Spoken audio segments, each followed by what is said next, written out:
कार्यक्रम बीजेपी के योद्धा में आपका स्वागत है। मैं हूं देवेंद्र कुशवाहा।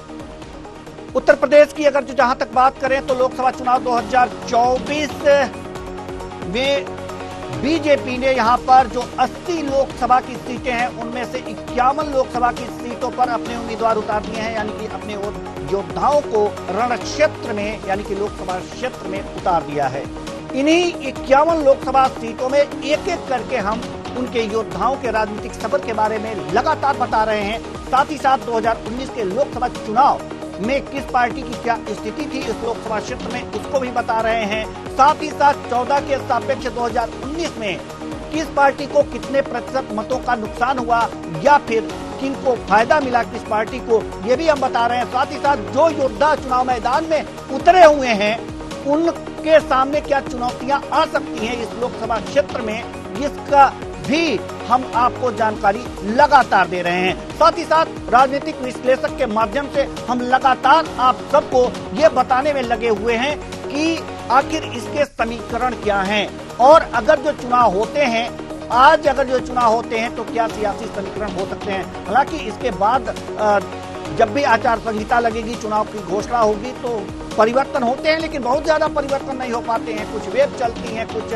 और भी चीजें आती हैं, लेकिन इस समय के सियासी समीकरण क्या रहेंगे इसके बारे में भी हम आपको लगातार बता रहे हैं। तो आज जो हमने सीटें चुनाव की हैं वो है आगरा लोकसभा सीट और दूसरी जो सीट है वो फतेहपुर सीकरी लोकसभा सीट है और तीसरी जो है एटा की सीट है और चौथी जो सीट है वो आंवला की है। यानी कि इस कार्यक्रम में 4 लोकसभा सीटों के उत्तर प्रदेश की हम बात करेंगे जहां पर बीजेपी ने अपने उम्मीदवार उतारे हैं। तो पहली सीट आगरा, यहां से सत्यपाल सिंह को बीजेपी ने चुनाव मैदान में उतारा है। आइए अब इनके राजनीतिक सफर के बारे में हम चर्चा करते हैं। राजनीतिक सफर इनका ये आगरा जो एक सुरक्षित सीट है, लोकसभा सीट से प्रत्याशी है सत्यपाल सिंह। इनको बीजेपी ने अपना प्रत्याशी बनाया है। 2014 की 16वीं लोकसभा में ये चुने गए थे। और आपको बता दें इनके राजनीतिक सफर के बारे में 11 दिसंबर 2014 से यूपी के रूप में नियुक्त राज्य अल्पसंख्यक समिति के सदस्य बने थे। ये 11 दिसंबर 2014 से उत्तर प्रदेश में भारतीय जनता पार्टी के उपाध्यक्ष बन गए थे सत्यपाल सिंह। और 11 दिसंबर 2014 यानी कि 19 जुलाई 2016 तक लाभ के कार्यालयों पर ये तैनात थे। 2 सितंबर 2014 से 4 सितंबर 2017 तक ग्रामीण विकास मंत्रालय पंचायती राज के परामर्श समिति के सदस्य थे। 2 सितंबर 2014 से 4 सितंबर 2017 तक संसद सदस्यों के वेतन और भत्तों पर संयुक्त समिति के सदस्य बने थे। और आपको बता दें 1 सितंबर 2014 से 4 सितंबर 2017 तक गृह मामलों पर स्थायी समिति के सदस्य चुना गया था इनको। यह राजनीतिक सफर 19 जुलाई 2016 से 4 सितंबर 2017 लाभ के कार्यों पर अध्यक्ष संयुक्त समिति बने थे। संयुक्त समिति जो बनी थी उसके अध्यक्ष बने थे। 3 सितंबर 2017 से केंद्रीय राज्य मंत्री मानव संसाधन विकास मंत्रालय यहाँ पर इनको रखा गया था। बड़ी खबर आपको बता रहे हैं, यहाँ पर सत्यपाल सिंह का राजनीतिक सफर आगरा जो है ये अनुसूचित यानी कि सुरक्षित लोकसभा सीट है और यहाँ पर सत्यपाल सिंह बघेल प्रत्याशी बनाए गए हैं। बीजेपी ने इन्हें उतारा है। अब हम आपको इससे पहले कि हम कुछ और बताएं इनके राजनीतिक सफर के बारे में, हमने बताया ये बीजेपी से प्रत्याशी बनाए गए हैं। आपको बताएं एसपी बघेल 2019 में भी चुनाव मैदान हुए थे और जीत करके यहाँ पर सांसद बने थे। आपको बताएं एसपी सिंह बघेल इनको पुनः बीजेपी ने यहाँ से रिपीट किया है। तो बीजेपी ने यहाँ रिपीट किया है। एक बार फिर हम आपको बता दें इनका सियासी समीकरण आपको बता रहे हैं, लगातार आपको सियासी समीकरण बता रहे हैं। अब आपको हम बताना चाहते हैं कि पाई चार्ट के माध्यम से 2019 के लोकसभा चुनाव में क्या स्थिति थी।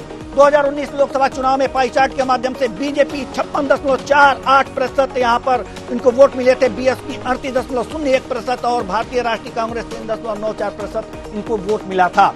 तो ये पाई चार्ट है। यहाँ पर अगर जो कोने में आप देखेंगे तो यहाँ पर एसपी सिंह बघेल बीजेपी से थे, बीएसपी से मनोज कुमार सोनी थे, यहाँ पर बीएसपी दूसरे नंबर पर थी, ये देखने वाली बात है। और यहाँ पर जो भारतीय राष्ट्रीय कांग्रेस है प्रीता हरित यहाँ पर चुनाव लड़ रहे थे।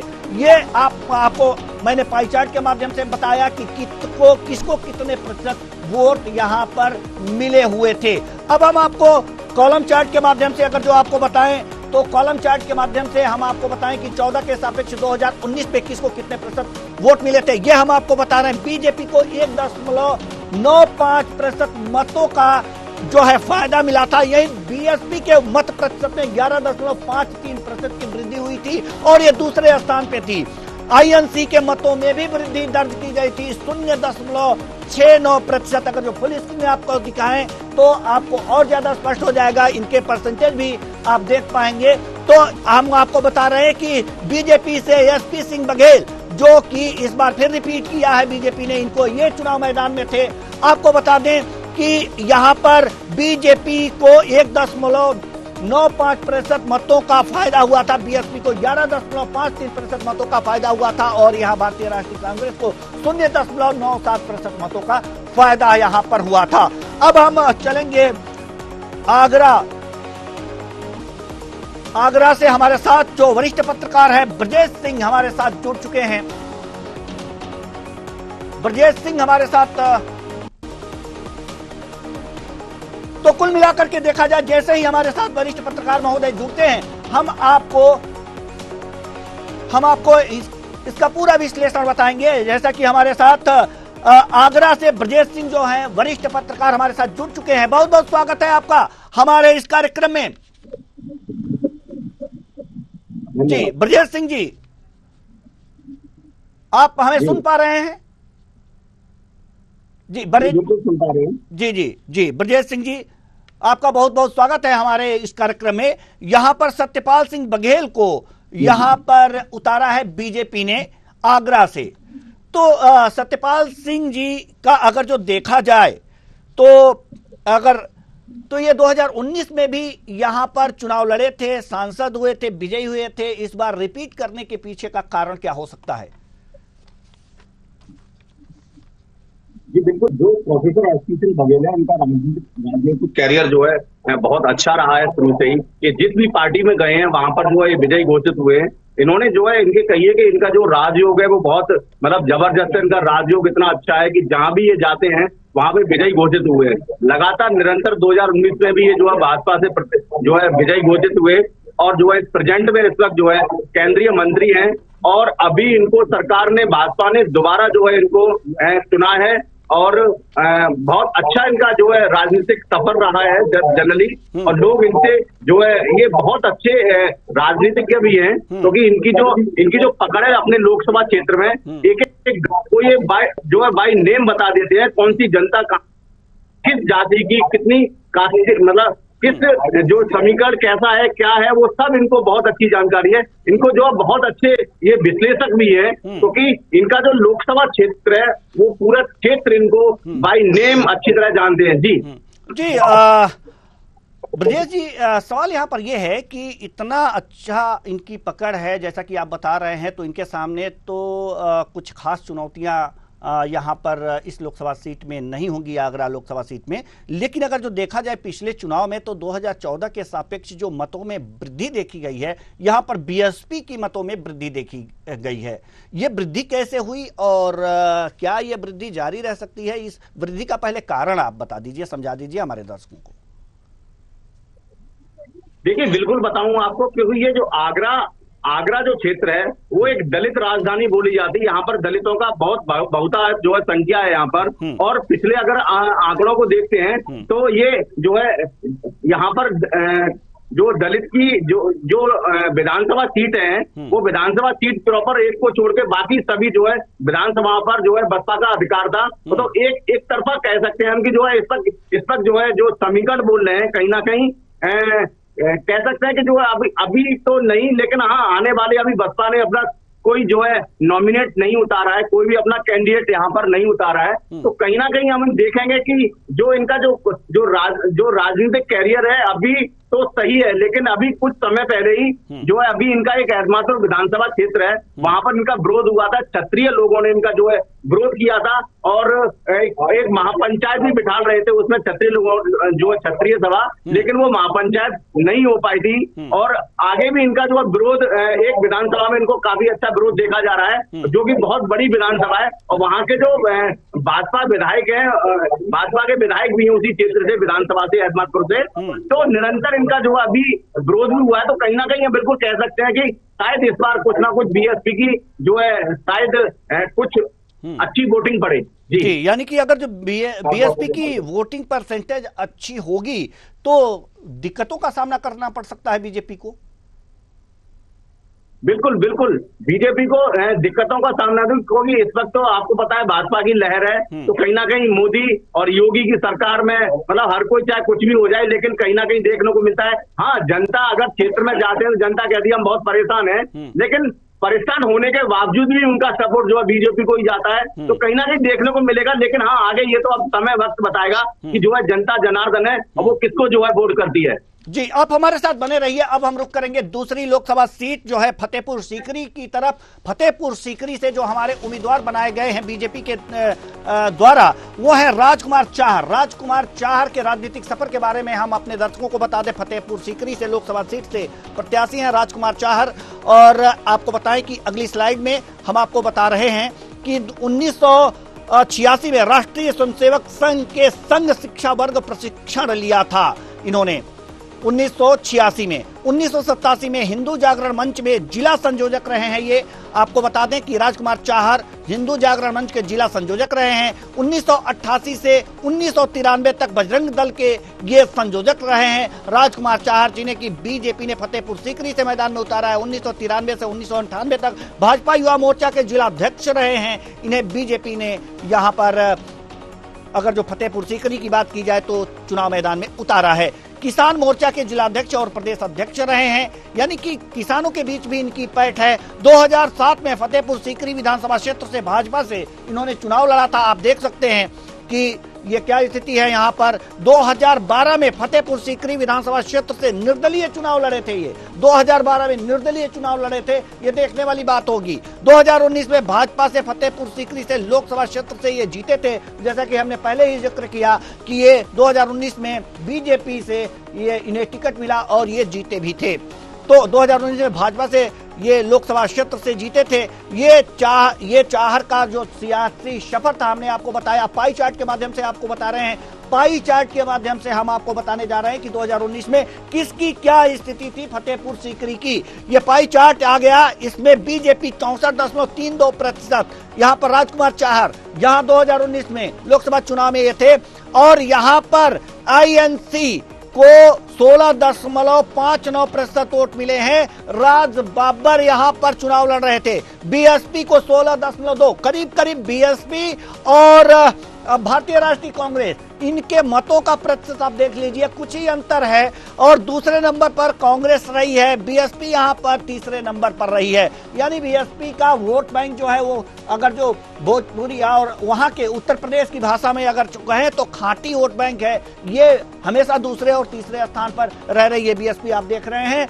और यहाँ पर कांग्रेस जो है ये तीसरे स्थान पर चली जा रही है।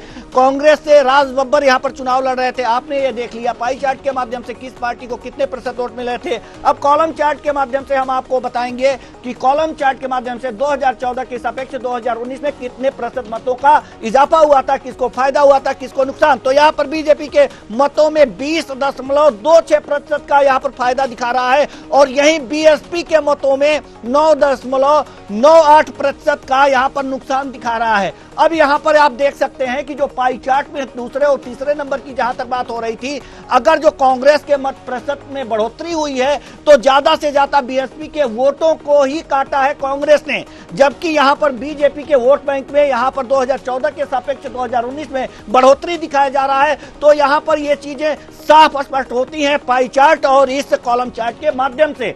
अब हम आपको लिए चलेंगे अपने वरिष्ठ पत्रकार ब्रजेश सिंह जो हमारे साथ जुड़े हुए हैं, इनके पास जाएंगे और ब्रजेश सिंह से जानना चाहेंगे कि इस समय क्या क्या चुनौतियां इनके सामने आ सकती हैं। हालांकि राजकुमार चाहर के सामने, राजकुमार चाहर 2019 में भी चुनाव लड़ रहे थे, इस समय भी बीजेपी ने इनको रिपीट किया है, तो इस समय इनके सामने क्या चुनौतियां आ सकती हैं? जी सिंह साहब।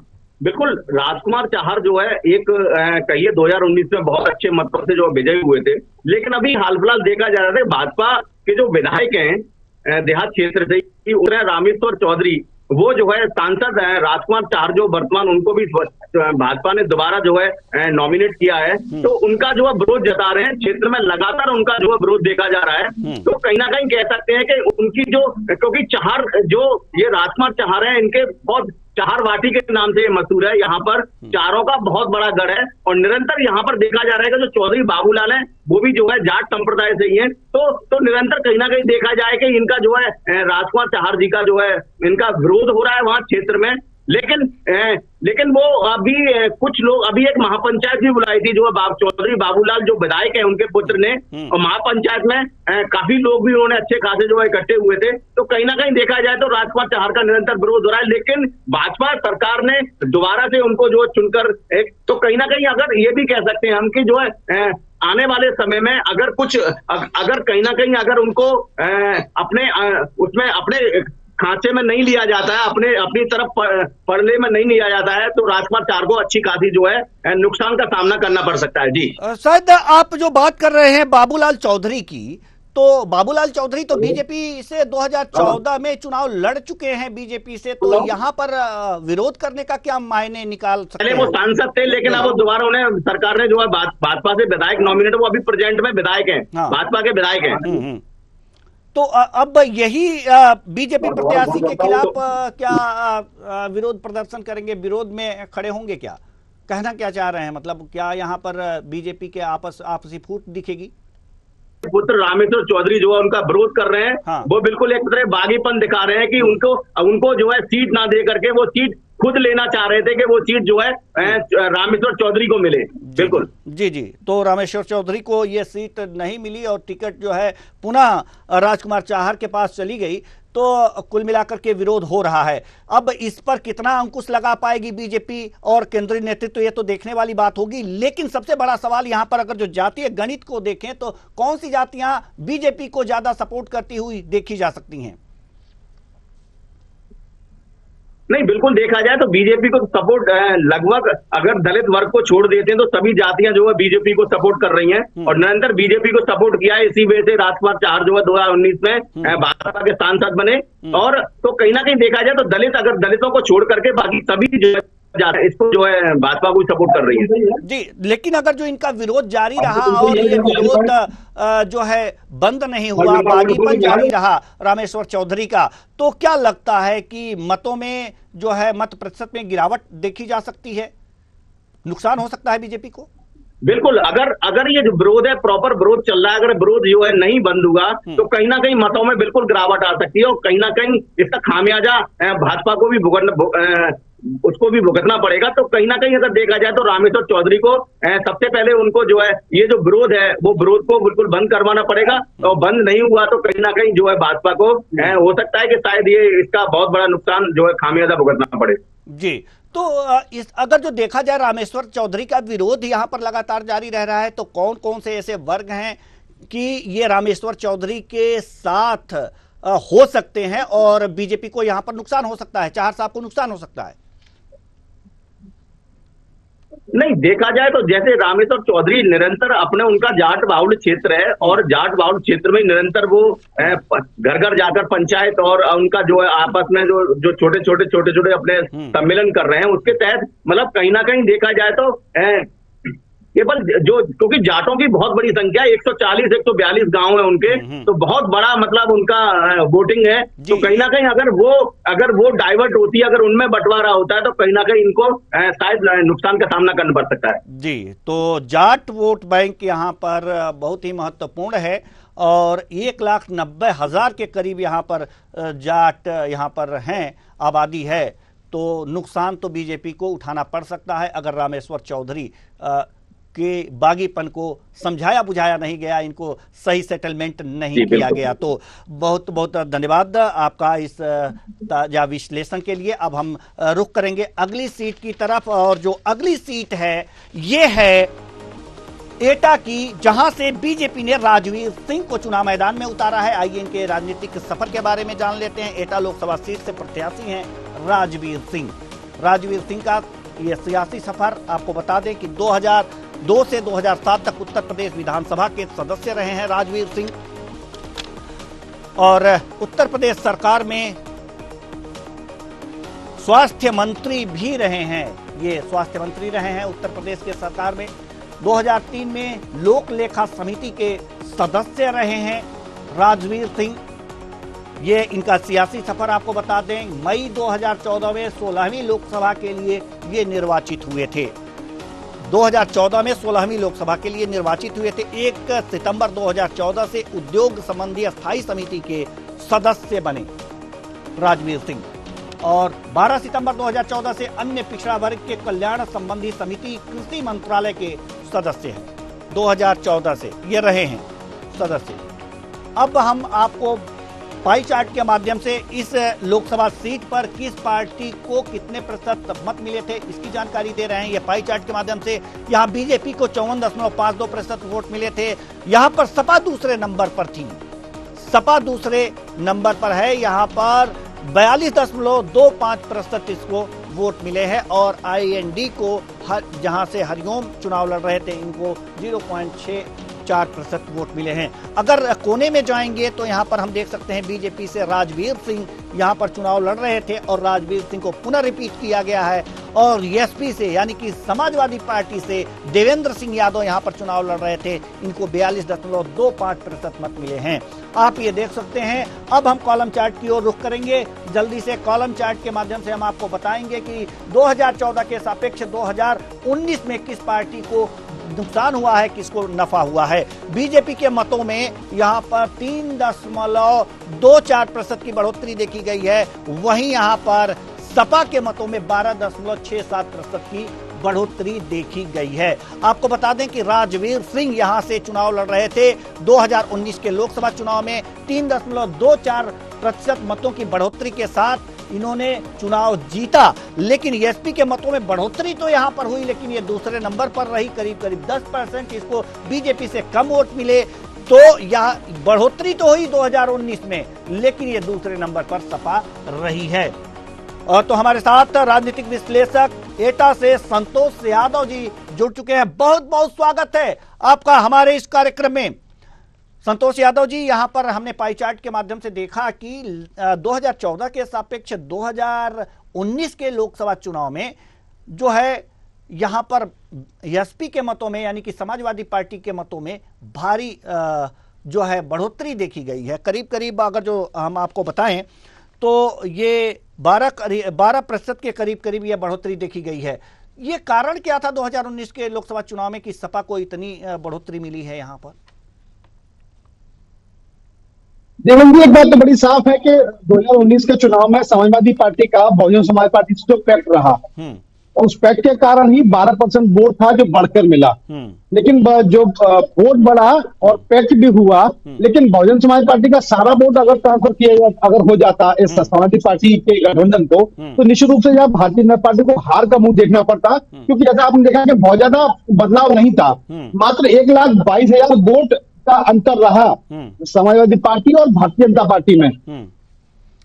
और इसी बीच में चूंकि एक बार के सिटिंग MP थे 2014 में जीते, 2019 में उनका फिर विश्वास जताया गया था। और नरेंद्र मोदी जो देश के प्रधानमंत्री, उन्होंने खुद एटा में आकर रैली किया था। एक बड़ी रैली थी जिसके बाद लगभग सुनिश्चित जीत को माना जा रहा था। लेकिन समाजवादी पार्टी और बहुजन समाज पार्टी का जो गठबंधन था वो भी इस जीत को नहीं रोक सका। और उसका कारण ये था कि बहुजन समाज पार्टी का जो पूरा वोट बैंक था वो किसी भी कीमत पे समाजवादी पार्टी की तरफ डाइवर्ट नहीं हुआ जी। ये बड़ा कारण रहा। पूरा वोट डाइवर्ट हो जाता तो शायद ये परिस्थितियां नहीं बनती। और लेकिन एक बार आपको बता दें कि राजवीर सिंह जो हैं इनको पुनः रिपीट किया है बीजेपी ने। क्या लगता है आपको कि इनके सामने यहां पर एटा लोकसभा सीट पर क्या क्या चुनौतियां आ सकती हैं इनके सामने? किन किन चुनौतियों का इनको सामना करना पड़ सकता है? देखिए देवेंद्र जी, इसमें सबसे बड़ी चुनौती जो राजवीर सिंह सांसद के सामने है, वो इस बात की है कि समाजवादी पार्टी ने यहाँ पर एक शाक्य प्रत्याशी को चुनाव मैदान में उतारा है। जी।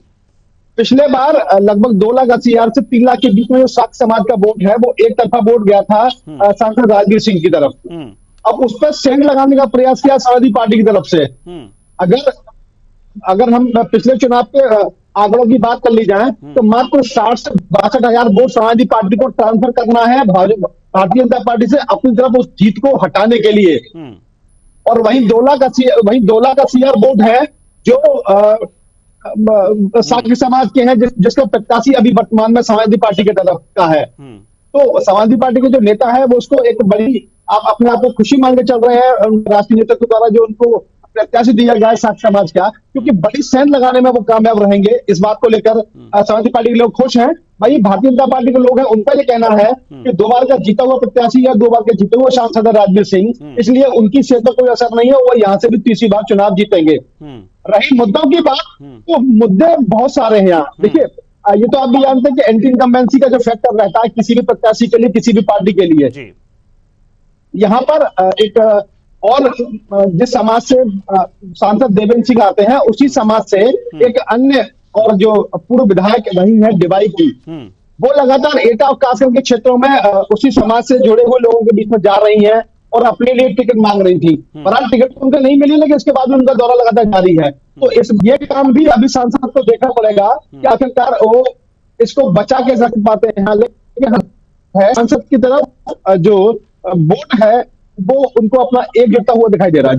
जी, एकजुट होता हुआ वोट दिखाई दे रहा है। लेकिन एक चीज और है कि इस लोकसभा चुनाव में सपा और बसपा का गठबंधन नहीं है, इसलिए जो भी वोट ट्रांसफर बसपा के सपा में हुए थे, शायद ट्रांसफर होने का सवाल ही नहीं है। तो अगर बीएसपी अपने उम्मीदवार उतार देती है, तो क्या ये जो शाक्य फैक्टर है जो बीजेपी के लिए मुश्किलें खड़ी कर सकता है, तो क्या बीजेपी यहां पर फिर आगे बढ़ती हुई दिखाई दे सकती है?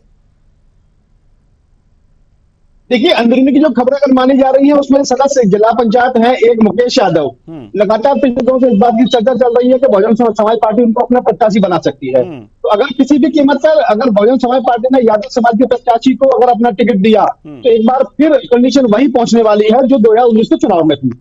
लेकिन अभी तक इस पर पुष्टि नहीं है, इसलिए कुछ अभी कहना अतिशयोक्ति जरूर होगा। लेकिन इतना जरूर हम आपको बता दें, इस बार का जो मुकाबला वो बेहद रोचक इसलिए और है कि शाक्य समाज का प्रत्याशी है, और ये पूरा जो मूल वोट बैंक था वो भारतीय जनता पार्टी का था। तो वहां से जब हटके समाजवादी पार्टी की तरफ आएगा, तो जो बीच में जो दायरा है वोटों का, वो निश्चित रूप से कम होगा। और यही समाजवादी पार्टी के लिए अपना समाजवादी पार्टी इसको अपना एक मजबूत स्तंभ मांगे चल रही है। जी, बहुत बहुत धन्यवाद हमसे बातचीत करने के लिए और इतने अच्छे विश्लेषण के लिए। अब हम लोग करते हैं अगली लोकसभा सीट का। लोकसभा सीट जो है ये है आंवला, और आम चुनाव 2024 में आंवला लोकसभा सीट से धर्मेंद्र कश्यप यहां पर बीजेपी से प्रत्याशी घोषित किए गए हैं। इन्हें बीजेपी ने अपना उम्मीदवार उतारा है। 2003 से 2007 तक उत्तर प्रदेश के स्वास्थ्य मंत्री के रूप में इन्होंने कार्य किया है। 2003 से 2007 तक, 2002 से 2012 2 कार्यकालों के लिए उत्तर प्रदेश विधानसभा के ये सदस्य रहे हैं। इनका राजनीतिक सफर हम बता रहे हैं धर्मेंद्र कश्यप का।